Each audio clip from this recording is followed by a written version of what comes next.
Hey there. This again is a lot for children, okay, because some of these things are just really that simple. And because I don't have a lot of memory, I'll probably have to do this in two or three parts, but this is actually simple. So sometimes what I do is I realize that even though I'm almost 70 years of age, some of the things that I realize what I know now are no different than what I knew when I was 4 years of age, which led to my father saying, "Where did you learn all this shit? And you haven't even been to school yet." Because I didn't. I attended different schools, Pop. But I can't tell him that, right? There was a lot I could not share with my father, even though my father was one of the most honorable men that I ever knew.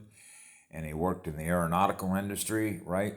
And for some background for those that don't know, my father was a Navy pilot, World War II, served in the Pacific at Guadalcanal, where he was land based, flew combat air patrol for General Patton's troops when they landed in Tunisia. I think a guy on the bridge of a destroyer that saw my dad being shot down by friendly fire in the drink, pulled him out, became an instructor, formed his own squadron. After that, he went to work for reaction motors, which is propulsion systems. And that allowed me, as a small child, to be introduced to stuff that my father was working with that sort of immediately scales up your perception of the level of technologies that you're already sort of plugged into that you realize a lot of children aren't. Okay? Nevertheless, um, it's like when a child becomes aware of, how do I put this? Because both my mother and my father were not like this.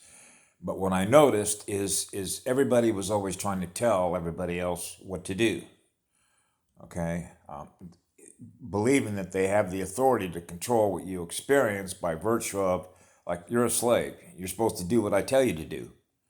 Okay, so when you realize by reading a newspaper, watching a television set, looking at essentially looking at the terrain, observing the terrain, you begin to realize that there are just rule-based functions that are controlling the electrical circuits, okay? In other words, how people use their energy to experience a realm is all being directed like a roadmap, okay? Go left here, go right here, go straight, stop, caution, okay? Those are all magnetic moments that is controlling what your mind is experiencing through rule-based functions, okay? So if you're living by just one law in the cosmos, which is love is the law, that's self-rule automatically because it means you behave because you love your energy and you don't want to do anything that's going to rock the boat, which is to rock your energy to put you out of harmony.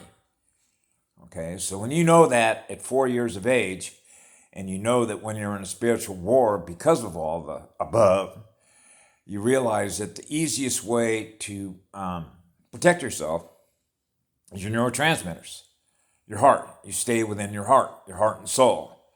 Okay, so you know that you're connected to a much bigger network in which you're keeping your Merkaba, which is your light spirit body, rotating at a high rate of speed, which is your magnetic light protection to maintain the integrity of your energy, your soul, your spirit, who you are, your identity.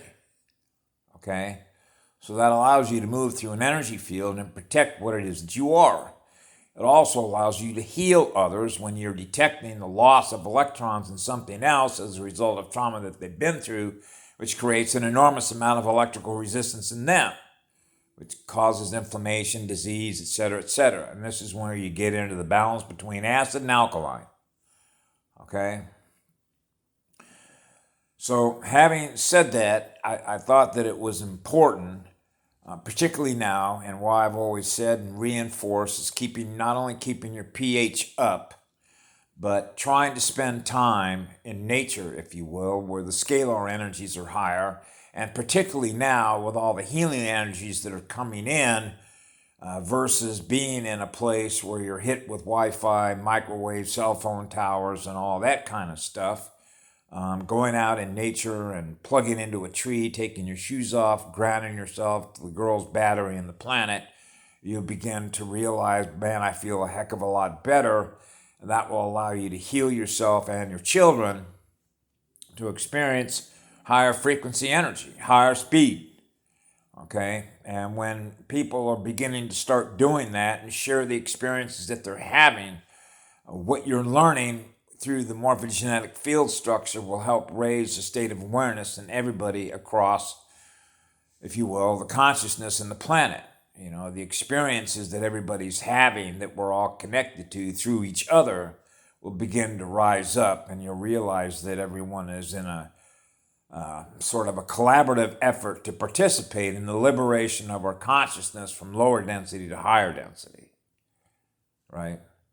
Okay, because ultimately, when you're reaching a higher density state of consciousness, your mind is free. Your mind is not held captive to all the rule-based functions anymore because you realize that's insane. Okay, your mind is being held captive to a predatory system that is feeding on your light, so you got to let it go. Man, that's insane.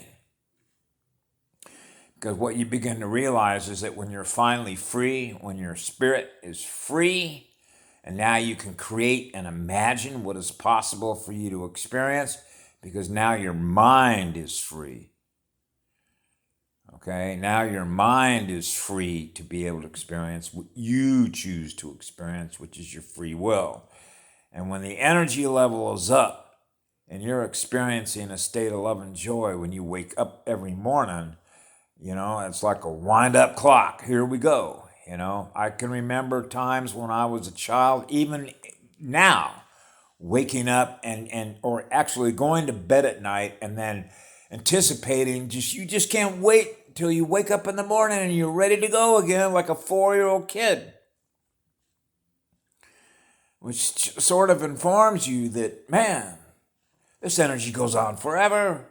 Yeah.